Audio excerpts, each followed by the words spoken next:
Welcome. Haha, stole it. Hey, what's up? Hey, Pat. How's it going? Good, man. I'm tired. Me too. I was just thinking about how we start this podcast talking about jet lag, but because we were in Australia, And now now we're talking about jet lag, but because we're back home. Yes. It hurts, man. It sucks. I woke up at 1 a.m. again. I think I went to bed at 2 because I was cleaning the house. I got like a cleaning spurt, and I was like nice. wiping the fucking floor and everything, and I went to bed late, and then I woke up at 11:30. Wow. And I never do that. Oh. But what can you do, man? Happens. Yeah. Jet lag gets you. Yeah. We just got back from an awesome tour in Australia. Yeah. Had some sold out shows, and it was crazy. It was awesome. It's kick ass. Good gigs. Yes. So if you're joining us for the first time, this is the 8123 podcast. I'm Pat. I'm Garrett. And we are 2/5 of a band called the Maine. And every week we talk to someone cool. Yeah. And this week was a cool one. Yeah, it's Awsten from Waterparks. We were just on tour with them in Australia, and we kidnapped him and brought him into our hotel room. Yeah, going into it. This is the first talk that we haven't really known the person going into it. So I was like, I don't know what this is going to be like. And then it ended up being a good time. And he's definitely a out there dude in a cool way. Yeah. Yeah, I think like instantly in the conversation, you'll kind of get an idea for what he's like. And he's an interesting guy, and for sure. He knows what he wants. Really nice. Yeah. Yeah, he knows what he's trying to get done. Yeah. So yeah, it's cool. It's a good talk. We kind of go a lot of places with it. So yeah, heck yeah. Well, yeah, we're just home right now and enjoying being off, and then we go back on tour in April. So you can come and watch us play shows. Yeah. So more shows. Cool. We'll enjoy the chat with Awsten. Sorry, the audio is a little funky because we were recording it in a hotel room, not in a studio. So. But forgive us. It is good content of conversation. Audio quality maybe not as good, but good talk. So. Good day to you. All right, later.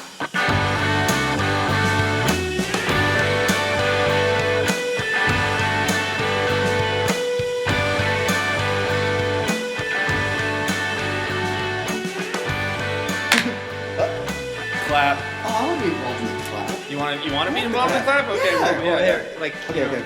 so we can get it. All right, ready? 1, 2, 3. Hey. Oh, that was great. There's a little slap back too. I like it. It's flammy. How was your coffee? It was okay. I was trying to get something cool, and I went to a few places. Like, I'd go in there, it was just like tall black. I was like, sounds kind of boring. And so I'm trying to find the exotic stuff. You know what I'm saying? The little funky stuff. Yeah. So I wound up just settling for like a mocha thing. It was all right. I went to Black Gold Coffee. Ooh, that's a cool name. OCD, obsessive coffee disorder. Oh, That's what it stands was it for? good? Yeah, that's pretty good. Okay. I feel pretty like, good is. I feel all fucking jittery right now. Right. Okay. So it did its job. At least. The Panicky. function's there. Yeah. How's jet lag treating you? Dude, I'm actually fine, I think. Like, whoa, I used to have that exact same backpack. Really? Yeah. Well, I noticed you have a white version of it. Yeah, that's the new one because Josh at our management, he's been giving me backpacks and stuff, but like he saw mine on Instagram, he was like, yo, that looks like shit. I got you a new one. I was like, oh fuck yeah, thank you. That's awesome. It's a pretty good backpack. Yeah. Does your back get really hot? Yes, it does. It's super weird. My back gets like. It's super like when you take it off, you realize that you're like kind of like wet back there. Yeah, you know what I mean? Fucking weird. Yeah. Yeah, I feel like last night I slept like good for the first night. That's awesome. Like I got like 8 hours. Like Yeah. Well, dude, pretty much every night out here, every time I wake up, I'm like, oh god, I feel like I slept forever. Yeah. It's been nice. yeah, It's pretty weird. I don't get it. Fucking jet lag. Are you guys good on it? yeah, I'm good. I mean, you just have to like accept that you're just gonna be Right. tired. Like it's Well, see, just like we're kind of okay. The thing is, I always get super fucked up when we go to Europe or the UK, just because it's like that's in the middle. Yeah. Like, Yeah, this is only better, a few hours yeah. off from like what we're normally doing. Yeah, It's just but it's just a tomorrow. day. Yeah. Exactly. So it's That's kind of how I figured it out. I was like, okay, if I just think that we're 6 hours behind, Right. instead of being like exactly. That's 17 how I or look at whatever. it. Yeah. That's weird. It's It crazy. makes more sense. I don't pretend I know what day it is out here. Pat's had a really long birthday. Yeah, longest birthday That's ever. ooh, dude. Kinda- yeah. You get to have a kinda birthday awesome, here, though, yeah. and then again the next day, but from Yeah. everybody else in the world. That's Yeah. sick, actually. Yeah. Damn. I was thinking about this morning what we were talking last night at dinner, and you guys were saying that you started in college, or like what would have been in college, and I was thinking like it's kind of crazy because that's like late. You know, Yeah. like for like most bands, you No, know, yeah, like, for sure. Like you guys got started late. Was that you just couldn't get something going before, before that? Before that, I mean, I've been doing bands since I was like 13. They're all just like, I mean, they were fun and they were good learning experiences. And I kind of learned what to do and what not to do. Yeah. And so with this one, I was like, okay, look, I'm 19. I need to like if I'm gonna do a band, I'm gonna do it right. Yeah. And so this time around, I was like smart about it. You know, we didn't rush into shows or touring or anything like that. It was like, let's make some really good music, some cool like art and imagery around it, and when it's time for a show, actually plan. You know what I mean? Yeah, I think like that's kind of exactly what we did with this band. Yeah. It's like we were in like bands before, just Right.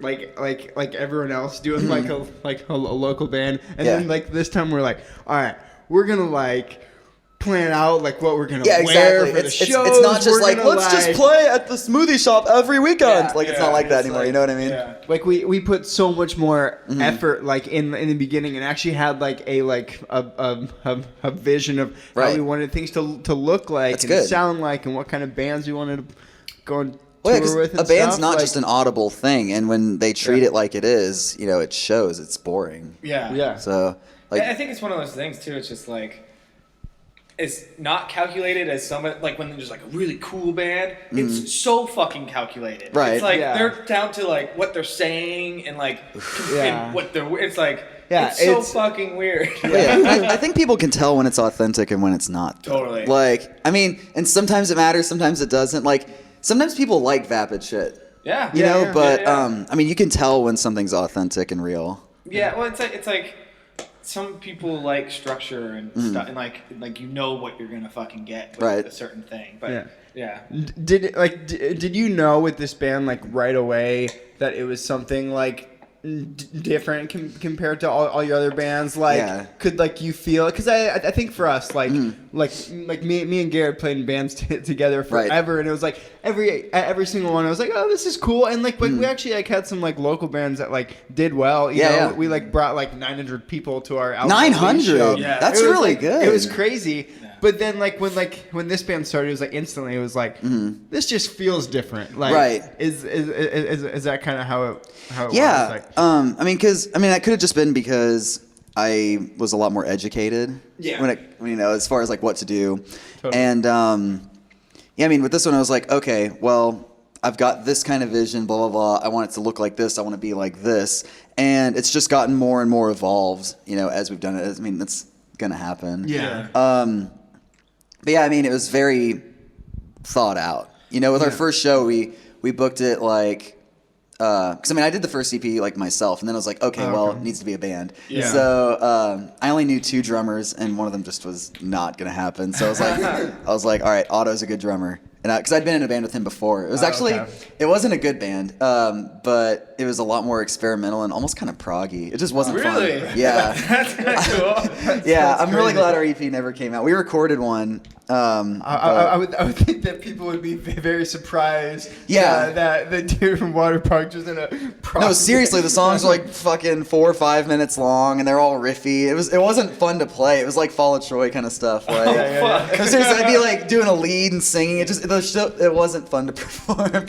So with Too this much to one, think about. yeah, and like the thing is, I think the reason I did that was because with the first couple bands I was doing, the music was a lot more simple, Yeah. and that naturally. And again, this is such a dumb reason to kind of switch over to that, but I know we'd get a lot of shit from people like, oh, it's just fucking bullshit power chords and dumb blah blah. So I was like, okay, well I could do more, you know. And so I think that band was literally just a backlash from like bitter, like local guys. Yeah, which you know? is such like an easy response to have. Totally. Like I feel like at like times in our career, like we just like, all right, we're gonna make a record like this because everyone's calling us that, and fuck you. All right, but that's like, it's such a like. And then like over time you realize like, hey, that's right. Like, let's just be us, you know, like.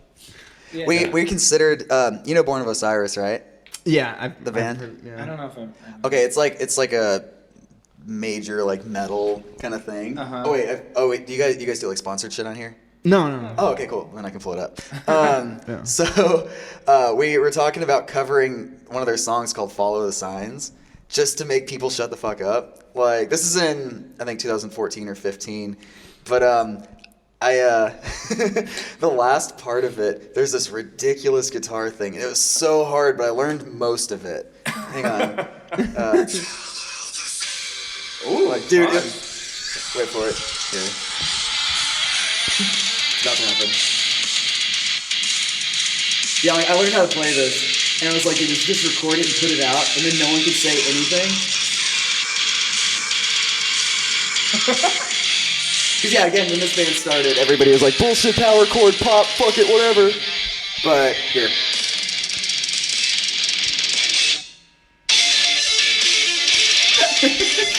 All of a sudden, I'm in like a video game. Yep. With dragons and swords. That's just not a song. That's just not my music. Dude, it was so fun to play though. Like just that last part. Yeah. You can appreciate it, I guess. Yeah. But again, like it was definitely the set, like the band I did before this, like the prog year one. That was definitely like just a response to like, you know, the local dudes. Just wanted to be like, no. Yeah, It's a musician's band. It's so funny, like once you get past that, like the local feeling, where it's like everything matters and like everything's so important. Oh, this show, like if you fuck up one thing, you're just like, oh my god. Well, see, it's a bummer though because you get to play like once a month when you're local. Yeah, and that's why it matters so much. Yeah, but exactly. It's so funny, like getting past that and like. I mean, I fuck up every show. Right. Yeah. Every single show. Same. But then there's another show. Yeah. Exactly. The next day, you're like, nah, I'll get it tomorrow. It's not like, shit, I promoted for a month. I was outside all these shows with flyers and blah, blah, blah, and then I fucked up. And there's kind of the thing that's like, once you kind of are breaking out of the local thing, every other local band just hates you. Yeah. And No, just they talk really so did. much shit about us. I mean, we had, I mean, it's like beef to like this day that hasn't gotten like So resolved ridiculous. with like people that were like best friends of ours. Yeah. Like just because like. No, they're so salty. Like people, like it's weird though. It's kind of it's slightly freeing in a way though. Oh yeah, because it's like, oh fuck it, dude. Well, yeah, because like when we started Waterparks, it was like there was the whole like pop punk thing going on. And all the bands were like, "Yo, man, like we should do shows and blah blah blah." And we started to do kind of well, and all of a sudden they're all like, "Fuck you, man!" It's like, okay, like. I didn't care to be friends with any of them anyway. Yeah. So it's just like, okay, now I don't have to like do stupid handshakes at local shows. Nice. What's up, man? Yeah. For a week. Yeah, exactly. What was the inspiration for this band? As far as like what were you into at the time? Like what, you know? Like band wise? Yeah, like bands and like I guess like what was the aim in the beginning? Like when this started, I wanted to make a band that was like, do you know who Head Automatica is? Yeah. Yeah, Head Automatica. Huge fan. Yeah, Fall Out Boy and Kesha. Those are like my favorites. They're still some like pretty much my favorites, but I was like, I want to make a band that's like all of that. Cool. I would think you accomplished that. Yeah. That's like. Wow. Yeah, that's super interesting to hear because I think that kind of like nails it.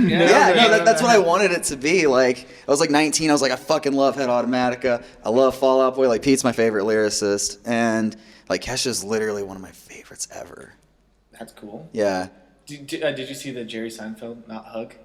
Yeah, I was like, dude, he's a fucking dick. Like, seriously, like just hug such an her. asshole. Like, even if you don't know who it is, it's like, dude, just fucking hug the person. Yeah. Like, it's fine. That's very when Jerry Seinfeld. we were in Australia in like 2010, and which we are now also. we're also in Australia. Derek, do you remember this? Yeah. So Derek from Mayday Parade, we were all at like a club or something after the show, and Kesha walks in. What?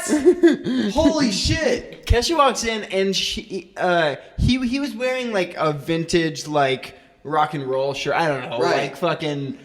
I thought it was just a normal ass hoodie. Poison or some shit. I don't know. It was just pretty not crazy. It was just a shirt. Right. And she was like, I need that shirt. Like, I want that shirt. And he took off his shirt in the club and gave it to her. That's fucking great. That's exactly what you should do. We stole her cab. Yeah. You and What? John, right? Yeah, so me and John were like, we don't really, like, we were just tired. We were just going to go back to the hotel. And maybe, was she leaving or was she getting there? She was leaving, I think, at the same, I don't know. Something. Yeah. And me and John ended up getting in her cab. And her security guard was like, no. And we got like kicked out of the cab. Oh, dude, that's so fucking tight. I want to interact with Kesha, man. Damn. She seemed nice. Yeah. She deserved a hug, I think. Yo, for sure, dude. Larry David, motherfucker.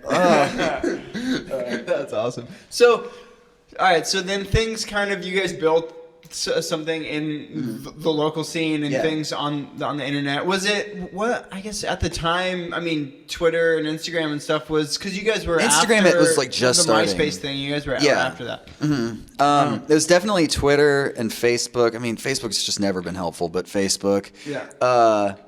Yeah, it's really been, and like we used to do a lot of YouTube videos too. Okay. A lot of them are like, I decided I was like, you know what? Let's do some quality control. Yeah. And a lot of them, I made them unlisted, so it's like you can still find the links and everything. Yeah. But they're not like, so if you actually dig back, if someone cares enough, you can find all the stuff. So people actually at one of the shows the other day, they're like, I found the video where Jeff gets his nose pierced. Blah, blah, blah. I was like, oh yeah, it's like unlisted right now, but cool. It's there. Yeah, exactly. So it's like people can find it if they care, and so no one can be like, "Fuck you, you deleted them." Yeah. Right. Because we didn't. We just made some exclusives. So one of the interesting things I think is that I think a lot of people are under the impression that like Benji and Joel discovered you guys and then put you through this whole like machine and stuff, which actually you gained your own following, got signed. Yeah, we were signed before we knew them. To Equal Vision, then started like working with them.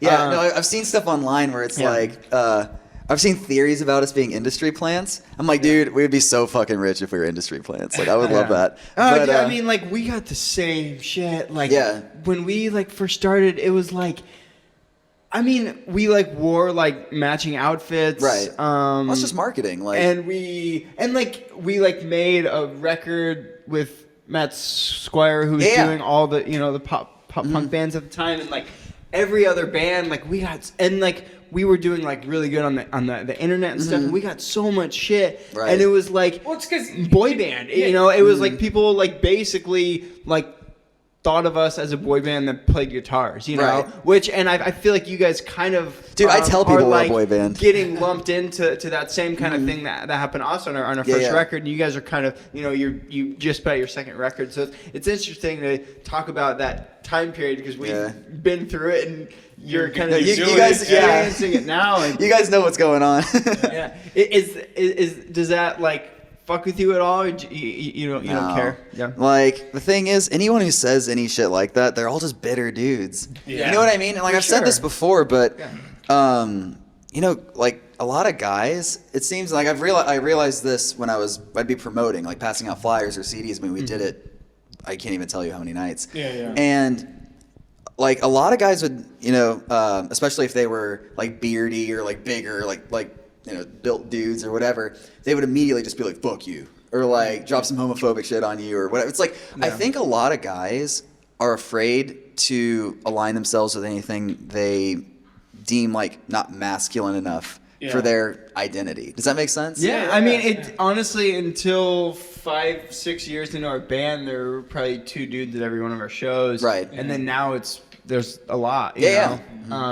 I think some of that helped with like the pop punk thing kind of coming back, and like I just feel like a lot of when all the hardcore guys decided Newfound Glory was tight again and made all like the a lot of dudes I feel like weren't at least in this scene, weren't really going to shows. I feel like, and so it was like, like real friends and stuff coming back, like doing their thing, kind of like brought in younger guys to like come back to shows, and it was like cool to go, like, because it was cool, like when I was younger, it was like you'd go to a show with your girlfriend, and right, and it was like it didn't matter, like you'd go see Saves the Day or King of Sunday, and it's like you both liked the same shit. So my girlfriend loved you guys when I was 15, by the way. That's what you were saying last night, that you hated John because I did. she loved him. She had the poster, and I was just like, man, goddamn. Fuck this dude. That's awesome. So how did Benji and Joel get involved then? How did? Well, we we signed to Equal Vision, and then we were gonna make. Well, first they were like, we're gonna put out a single and tour. I was like, I don't want to tour on a single. That doesn't make any sense. Like I was like, let's at least do like an EP. Because I didn't want to rush into an album. I wanted to wait for an album until I felt like people would care. So it's like there's no point in putting out and pushing a product that there's no demand for. And if you feel like maybe you wasted a good. Yeah, exactly. I wanted it to be like debut album, like once there was an audience. That makes sense. We were gonna make this EP called Cluster, and so they gave us a bunch of options of people. They're like, hey, so who do you want to make it with? And the Maddens were on there, on that list. And so I was like, oh, Jesus Christ, yeah. And I put them like towards the top. I think they were like top 3. And so they heard it, and they were like, oh my God, this is tight. Like it was just like, demos or stuff we did in like friends' garages. And then at the same time, their engineer guy, their in-house dude, Courtney Ballard, he also heard it and was like, this is sick. And then they both came to each other and they're like, hey, there's this band, Waterparks. I'm like, I know. Cool. And then one day, Joel hit us up on DMs on Twitter. And I was just like, what Freaking the fuck? And so we were actually scheduled to go out to LA like maybe 3 weeks later to go look at studios and everything, or like meet people and just kind of see, like feel things out. And he was like, hey, like he was talking to our label and everything, and our A&R called me and was like, hey, so what are you doing tomorrow around like noon? I was like, I think I'm teaching some guitar lessons, or I don't know. That's what I was doing at the time.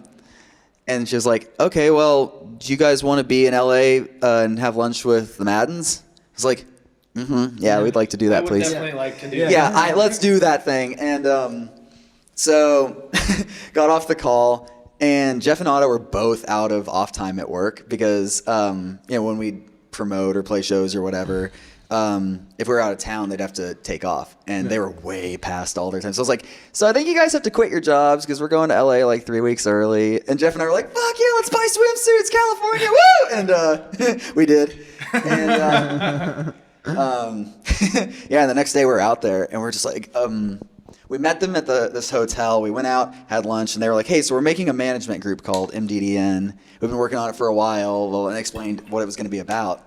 And they didn't have anybody yet, and we're just like, and they were like, so do you guys want to be a part of it? It's like, yes, please. And we got back to our hotel room, and we're just like, what is happening right now? It was ridiculous, but was that the first time it felt like, oh shit, stuff's about to get wild? Kinda, yeah. Like honestly, most things don't feel real.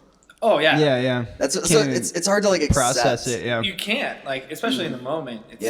If it's something that crazy, you're like, I've seen them in crazy magazines. I was getting dressed in 4th grade, watching their music videos on VH1 every fucking morning. Now you're eating a salad with them. Right, exactly. It's like, our first like major tour was opening for them. Dang, that's so it was us, Metro Station, them, and Bamboozle Roadshow. And Boys Like Girls. Okay. And it was the summer before that. Yeah. So we get to Chicago, and it's the first show, and it's like 5,000 people. Oh my and God. like we had never played to more than a couple hundred people or whatever, and instantly, like, they were just the best. Well, I was like, there's no way we're gonna meet them. We were all like, on the way to the show. We're like, there's no fucking way we're gonna meet them. And then they're hanging out. They're like, sup? They just walk in, walk into the dressing room. I think they don't smoke anymore, but at the time they smoked cigarettes, and it was like no smoking signs everywhere, and they're just like nah, boy. And then they're just like the coolest fucking dudes. No, they're and great. like they like really, showed us how to be a band, and we had no like affiliation with them, right? Like besides the fact that we were on tour with them. Yeah. And they just really like took us under their wing and just like, I mean, I think the reason that we treat bands the way we do on headlining tours, the reason that we do all these things that we do is like because of them. And Then why do you spit on me so much? I'm sorry, man. It's my drool. It's my fucking birthday, all right? It's your birthday. It's like, it's my birthday. I will spit on y'all. I don't care. But yeah. So it was just so insane, and I think it's so awesome that you guys like work them, and I think it's I'm sure it's just helped an incredible amount. Dude, I can't even describe how much they've helped. Yeah. Like they're the best, like out like with the band and even outside of it. Like they're just the best people to have as like mentors. You know what I mean? Yeah. I mean, and it's like, the thing is, they're not like typical managers. They're not just trying to force you into shit for paychecks. You know what I mean? Like, because they're in a band. Yeah, they've Like, been on this side of it. They know what's up, and so they're yeah. like, okay, this is what sucks when you're an artist, and this is what's cool. Yeah. And then they treat you accordingly. Yeah. It's fucking awesome. Like, there have been times where there have been cool opportunities, and I just haven't felt right about it. Or like in the grand scheme of things, I'm like, I don't like that look. Yeah. And they're like, okay, cool. Yeah. You know what I mean? Yeah. Like even if we'd like get paid off it, if I'm just like, I don't think that's good for us in the long run. Yeah. Like they'll back it up because they and care. and how involved are, I mean, because I know they're kind of watching the big picture of everything. I mean, are on like a day-to-day basis, or are they involved, or is it more like big picture stuff like we do have like day-to-day people who help us out, like Sherry and stuff. But they are actually really involved. I mean, I pretty much talked to them. Actually, before we were getting on the flight yesterday, I was on a call with Benji about like this thing we're working on. Oh, cool. And yeah, I mean, like they're extremely involved in like everything. If there's any kind of concern or whatever, I'll just be like, "Yo, what up?" And then help me. Yeah, exactly. I don't know what to do. Yeah, exactly. And like the thing is, they work so fucking hard, but they're always available. Like one of them, they keep switching off. I think they're doing some stuff with Jesse J, but they're literally in China still answering my calls and shit. Yeah. Crazy. Like they're so good at what they do. It's awesome. That's sweet. Good dudes. Awesome. Yeah. Good dudes. So how has it felt kind of going from being a like you said, getting dressed in your room listening to Good Charlotte, and then continuing to be into all these bands, and then now you're kind of on the inside of it, and now how has it felt kind of growing an audience, and now you're doing headlining tours and playing House of Blues, and and like you guys are like we're doing the thing. You guys are a real band. Like how does that? I can't even like it's hard to pinpoint. You know what I mean? Just I mean, like it's very much a good thing. Like some days it gets overwhelming when there's like a lot of stuff going on, or I don't have enough sleep or whatever, or a combination of the two. Yeah.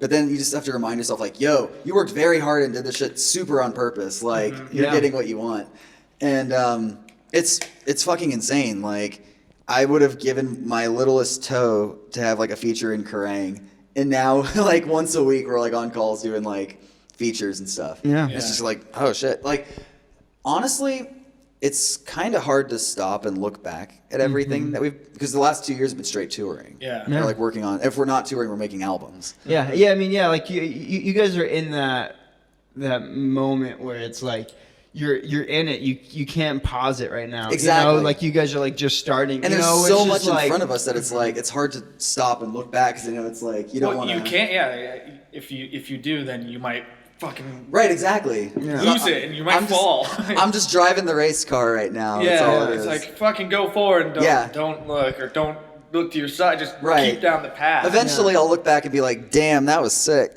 But for now, I'm kind of just looking at everything that's ahead of us. Do you feel pressure to like?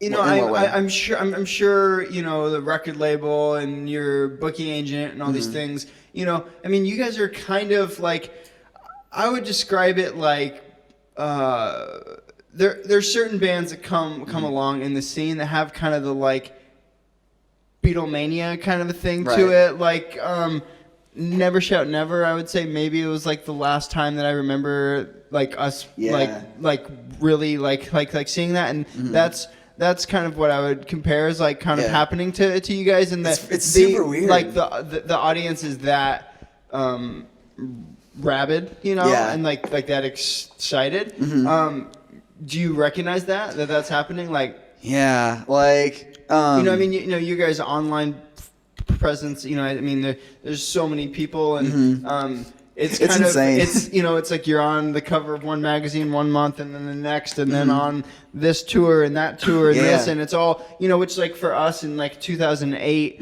was exactly, you know, we went through the exact same thing, you know, like I remember it was basically felt like we were like Babe Ruthing and things, because like I remember in a van with Garrett, I was like, man, we should next we'll do we'll like co-headline the AP tour, and then we'll do Warp Tour, and then we'll do this and that, and then we'll do this and that, and it was just like, sure, exactly, and it just fucking happened. I mean, that's how it works. I mean, law of attraction. I mean, I fully believe in it. Like we were like, you know, we'd been busting our ass and continued and continue have been, but like when you're in that moment, when you're in the middle of the storm, it's things just are happening, and it's insane. I mean, are you recognizing that you're in that moment right now? Yes.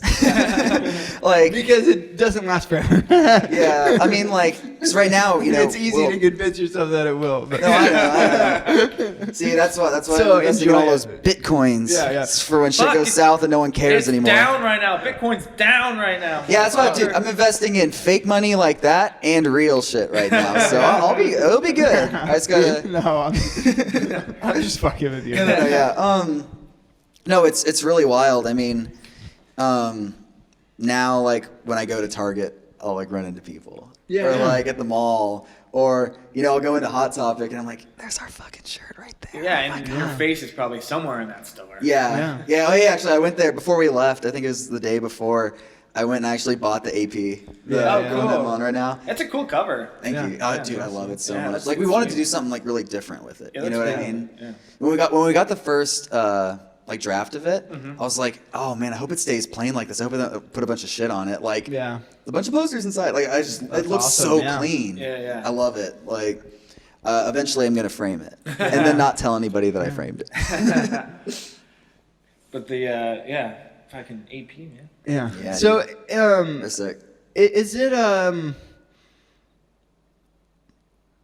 Are you feeling like you have every opportunity that you want right now? Is it like pretty much? I mean, a lot of them. The thing is, it's actually not every opportunity, because I mean, I've got a very extensive bucket list, and I add more stuff to it all the time. Yeah. Is that from the beginning, or? Actually, I had it pulled up earlier because, like I said, I was talking to Craig. I'd be very interested. I don't want to tell you a bunch of them because, well, the thing is, if I don't reach those things, then I'll be a loser. You know what I mean? I'm not a loser, but I won't have accomplished them. That's the whole thing. Is you aim for stuff and then you don't get there, but you get way further than you would. Dude, like the number one thing, it's like tour, buy a trailer, buy a van, get signed, get management, get a full page in AP, get the cover of AP, headline a tour. Like it's and like all those things are marked off. Like there's like I want to be in Kids Bop. This is interesting. So you guys, you had a very specific goals in mind. I've got very specific shit on here. Like it's that's a long list. Yeah, I told you I add more stuff to it all the time. Will you just tell me like number like 57? Number 57. Hang on. 1, 2. You guys do elevator music. 3, 4, 5,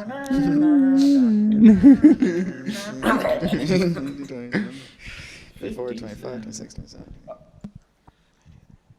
57. That's a yep. He's getting there. Count with his head. He's getting there. Be in a Vans ad is number 57. Ah. All right. Yeah. Have you talked to Vans yet? Yeah. Ooh. Look at that. Dude, there's so many. That's pure happiness right there. There's so many things on this list that we're like semi-close to. That's fucking cool, man. Yeah. One of them's a fragrance. I'm gonna make a fucking fragrance, dude. Yeah, I'm a full-on Taylor Swift that shit. What are you gonna call it?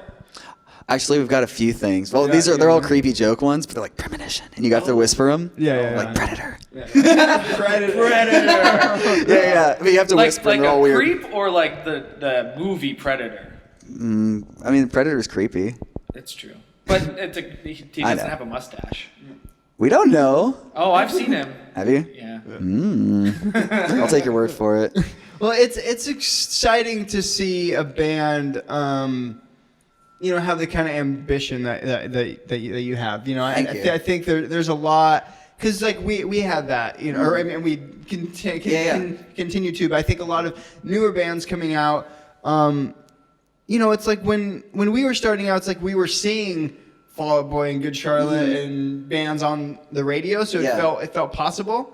And then now there's been this gap where that kind of hasn't been a thing, right? Well, just culturally, I don't think that's where music is. Yeah. So I think that's caused a lot of bands to kind of tame their expectations a little bit, because it's just, and like you obviously haven't done that, Right. It's all about lists, I guess. Yeah.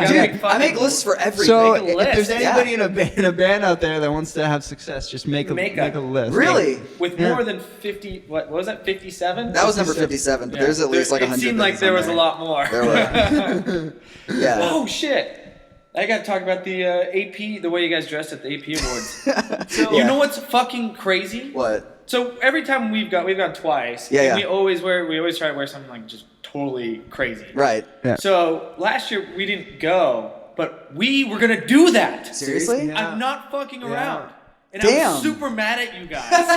My bad. Well, dude, that wasn't our first idea. We should probably explain what they did, so people. Right. We dressed up as bushes, or like the camo. The hunting shit. Yeah. What's that called? It's called. Some of the Shit, I know the word. ghillie? Yeah, ghillie suit. Ghillie suit. Yeah, That's what it is. Yeah. Actually, I gave mine to someone from Pierce the Veil, and because we wound up in the same limo as them on the way back to our hotel. And I was like, "You want a ghillie suit?" He's like, "Okay." Dude, that's so funny. Wait, how did you have that idea?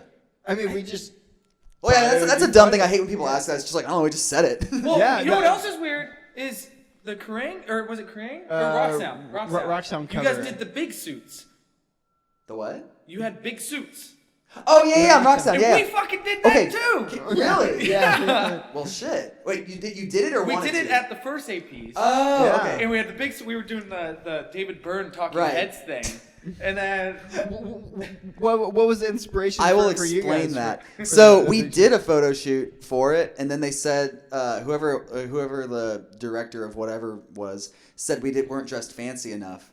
And so we were back at home. We just had a couple days, and I was just like, dude, I am not wanting to buy a suit right now. So I literally just got all my dad's suits out from his closet, and I was like, we're gonna look so fucking fancy in my dad's clothes. Oh and so, my God. like, the thing is, Jeff's bigger than us, like taller and like just bigger in general. And so he's semi-fit. So like the joke wasn't that funny with him. Yeah. But with Otto and I was like, it looked so ridiculous. And we left the coat hanger in. it's all like squared off. Yeah. It's So yeah, those are my dad's. That's like the backstory behind That's so funny. I think we bought ours the day before the APMAs, the first one. Dude, Yeah. yeah. And we were just, and the same thing, because Jared's bigger than all, just a bigger Right. dude.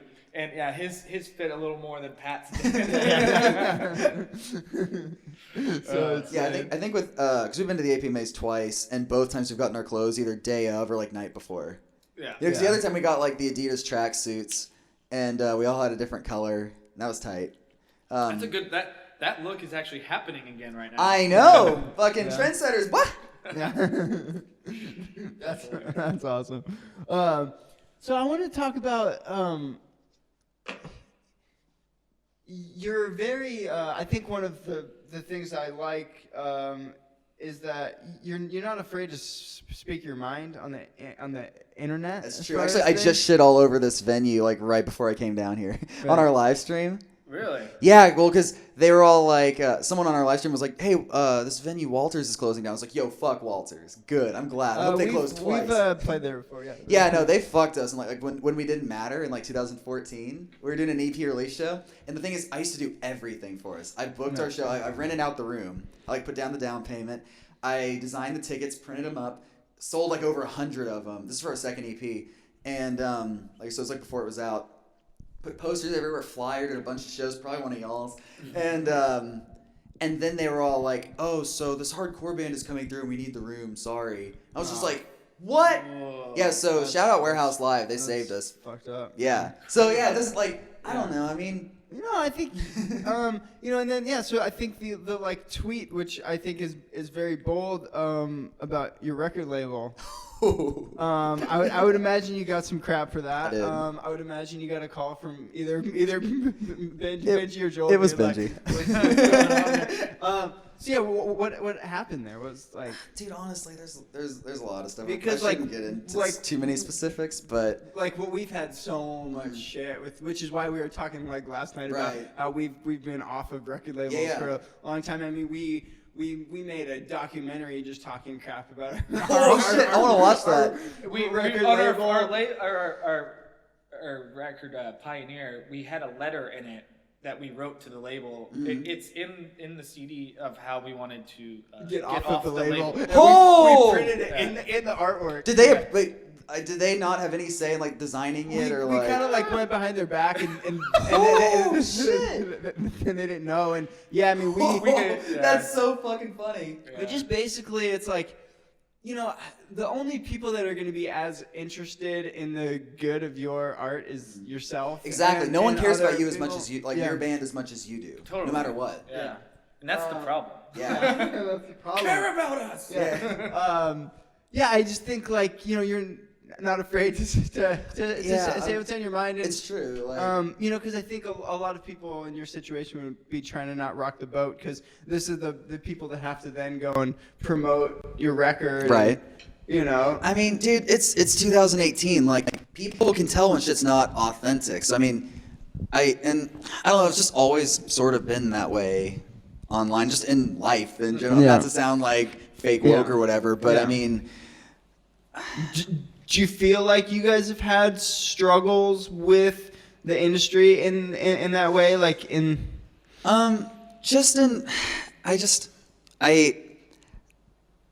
know I joke around a lot and everything, but with, our music and our art and everything, I'm very specific and very involved and like passionate about all of it without sounding fucking lame. Sorry. Yeah. Because you should be. Oh yeah. I mean, it's really the only. It is the number one thing in your band. Like I can have weird hair all day, but like the music is the number one thing. Yeah. And when I feel like a product is being mishandled, or things aren't being taken care of, or things are mismanaged or messy or just fucked up, I get mad because I'm like, dude, this is my fucking life. I put everything into this right here. This release is like there's so much shit that should technically be just mine, but I'm giving it to the world out here through all of this. I'm sorry for sounding fucking lame. No. I mean, you're just an emotional dude. Well, yeah, I mean, that's fine.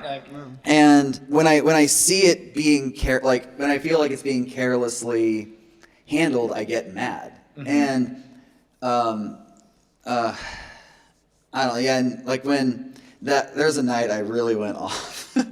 And it was because they fucked something up, and I was like, hey, I'm not down with this, blah, blah, blah, blah, blah. And I had management kind of figuring it out. Yeah. And then they came to me and were like, hey, so they don't want to fix it. And, it could just be like one of those things. Well, I was like, no, fuck that.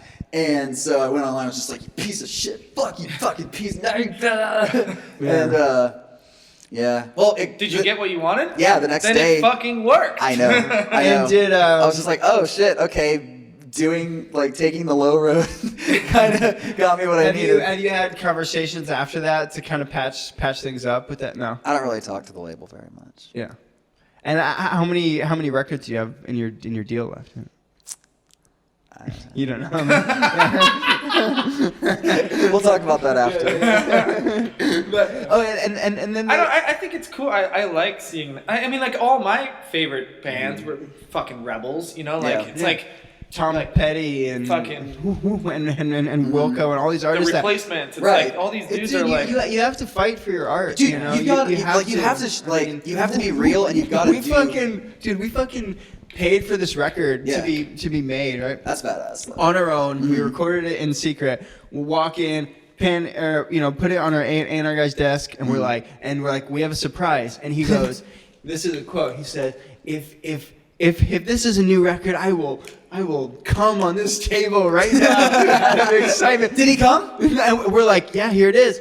and he didn't like it. God damn. He so did not come. He did had not no come. boner. So then for a year we fucking. I mean, I remember being on a bus. Which album was this? Pioneer. Okay. Which and I remember just being on a bus in fucking England at like 5:30 in the morning. Right. And I'm just talking on the phone. I'm just screaming like, we're fucking putting this record out. Our fans are hearing this record. I don't care. Yeah. Like, and we just fought like hell for a year. That's good, and though. we like made that the letter, made the documentary, just did whatever, and like it's ended up like panning out. And obviously now we've learned how to handle things probably in more of like a mature way. But like sometimes you do have to kick and scream a little bit. You know. Like, dude, the thing is, that's fucking punk.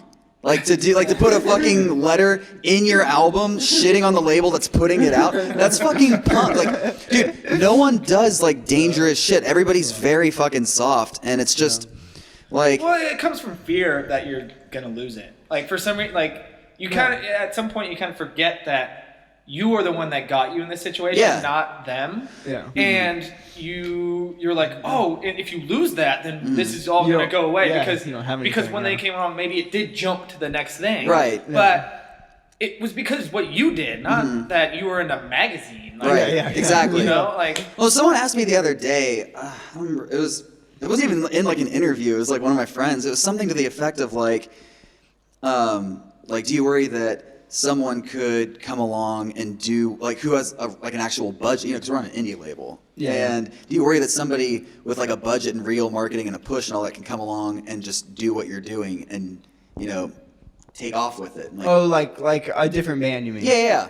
And I just said like no, like that, like they can't fucking do that. Well, like, I mean, they can have their own success, but so Right. yeah, I mean, it's just that, like you guys are your own band. you know? And like I told him, I was like, dude, in the least fucking egotistical way, no one can fucking do what I do. Yeah. Yeah. And like that should be the case with every. If you're remotely individual, like that should be the case. Yeah, totally. Yeah.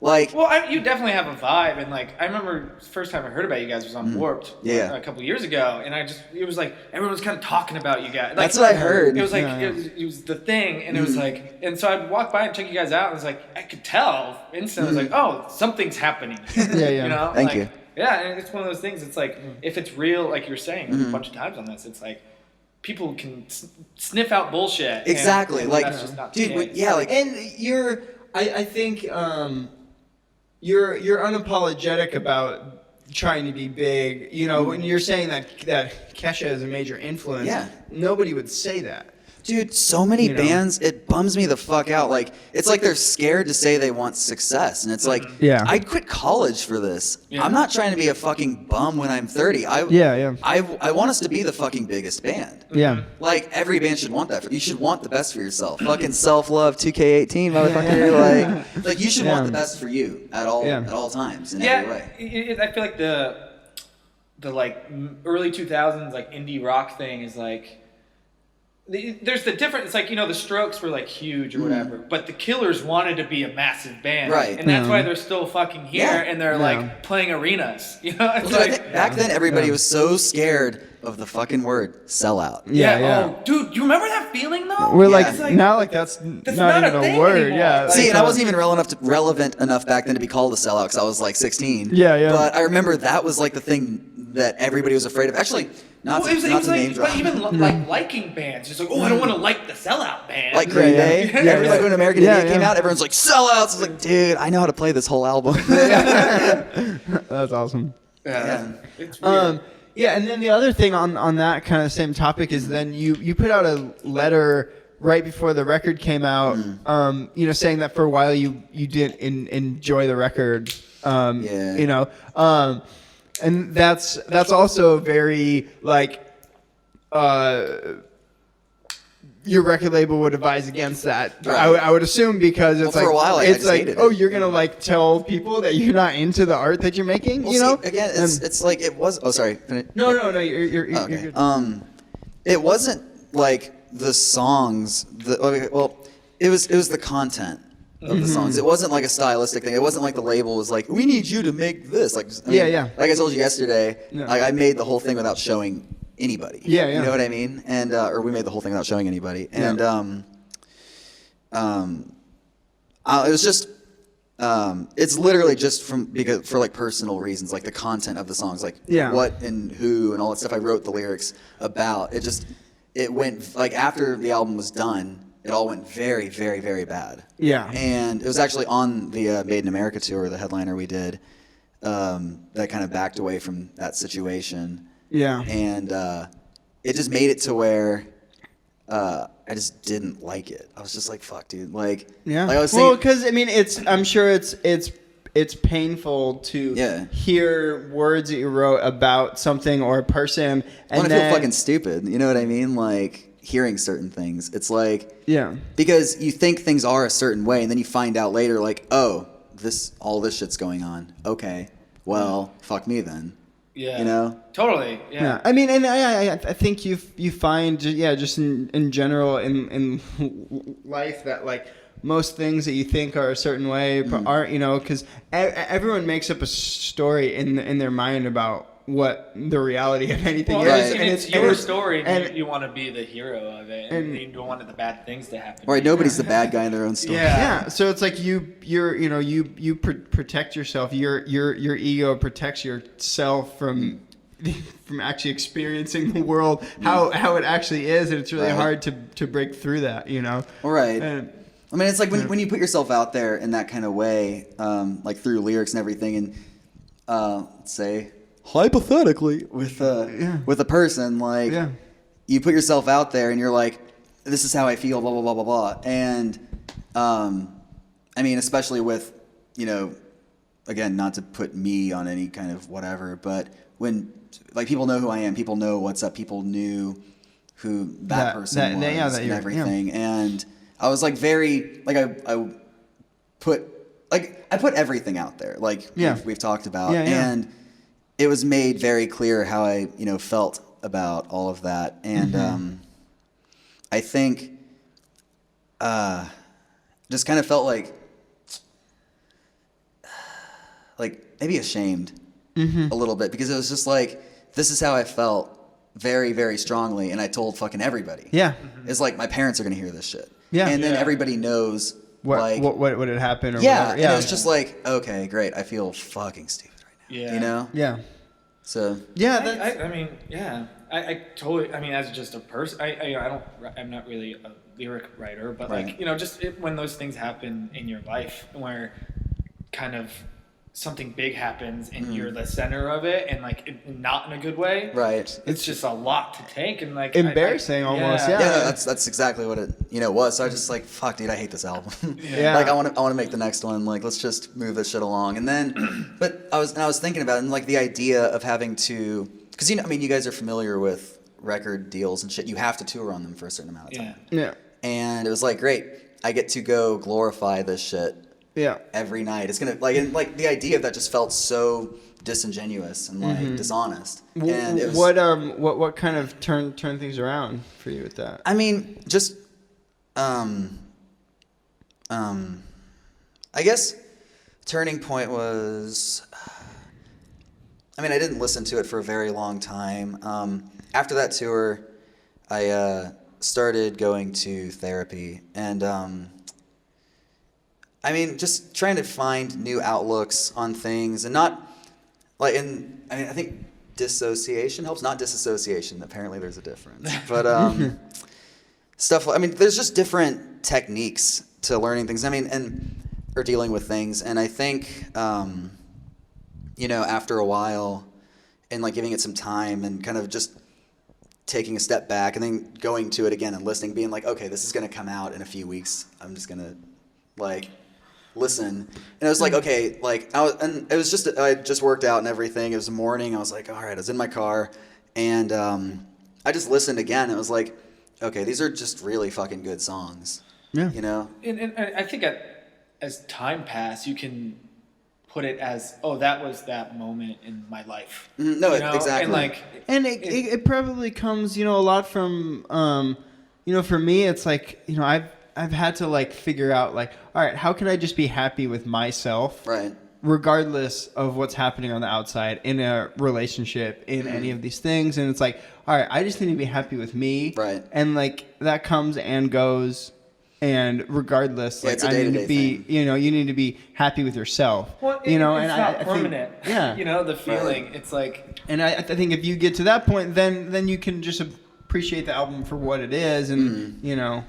I think now, like, if I'm going through something crazy, it's like I'm at the age and things have happened enough where I can say that to myself, and like you can have that feeling of like, fuck, and like it can overwhelmingly take over. Right. But then like somewhere like that little spark in the back of my head's like, oh, this isn't gonna last forever. Like I won't feel this way all the time forever. Like you know, it will happen again, but it's you know, you'll have moments of clarity and being okay. Well, see, and records are just, and like this was again like I had this talk with Benji because I mean whenever I'm having any kind of like whatever.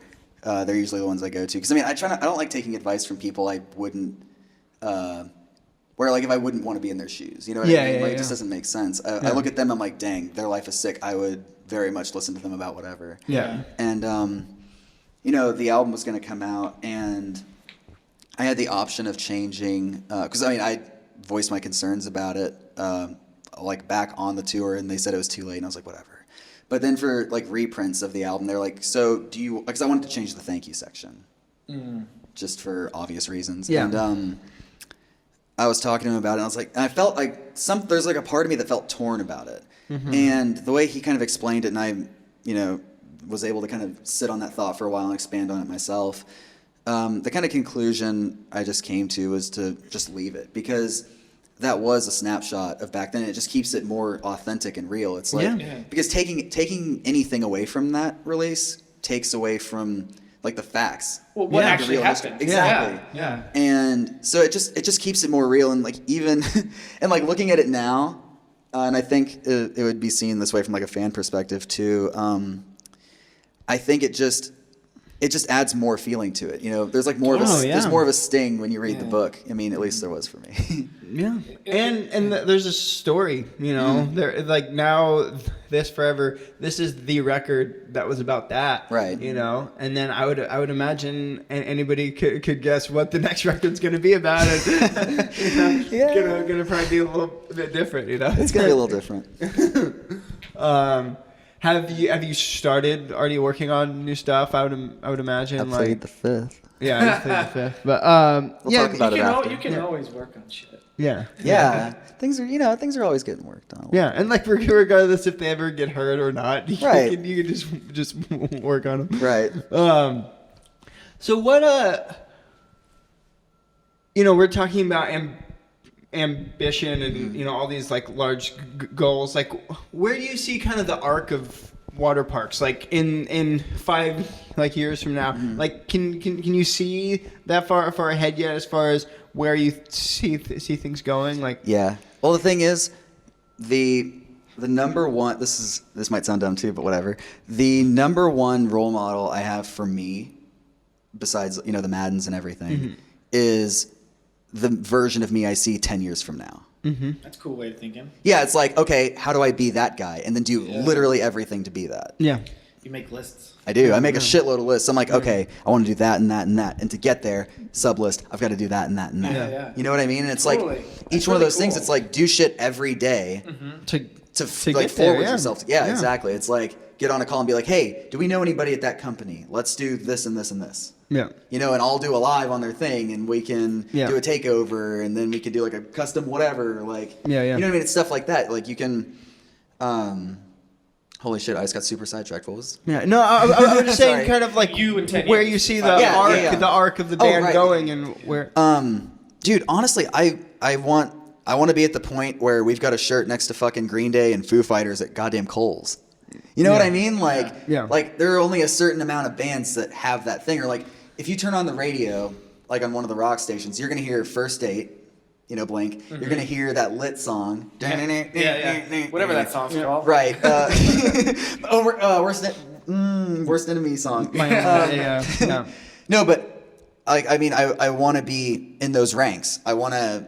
Like, I want to be one of those bands where, like... Well, you made a stamp, and this is... Yeah, exactly. Like, dude, if you look at the rock charts on Apple Music, it's a fucking bummer. Because there's basically no new shit. It's like AC/DC, Leonard Skinner. It's like, dude, how the fuck is that still the top? When on the top ones for everywhere else, it's all new artists. I mean, how do you imagine like in a landscape where radio and stuff maybe might not be a thing that could happen for bands like us right now? I mean, how do you imagine? I mean, you think the internet is what? Yeah, the internet's the future, dude. I mean, Apple Music, Spotify, Pandora, all that shit, all those playlists and everything, that's the new radio. Yeah, for sure. 100%. Totally. Because I mean, radio's sick and I still want to have it. Does it scare you at all seeing like a band that has like 26 million plays on one song and then their next one has like 100,000? Well, see, that just shows like they're probably on a major label. The major label's pushing one song. And that's how you become a one-hit wonder. It's not great. That's why,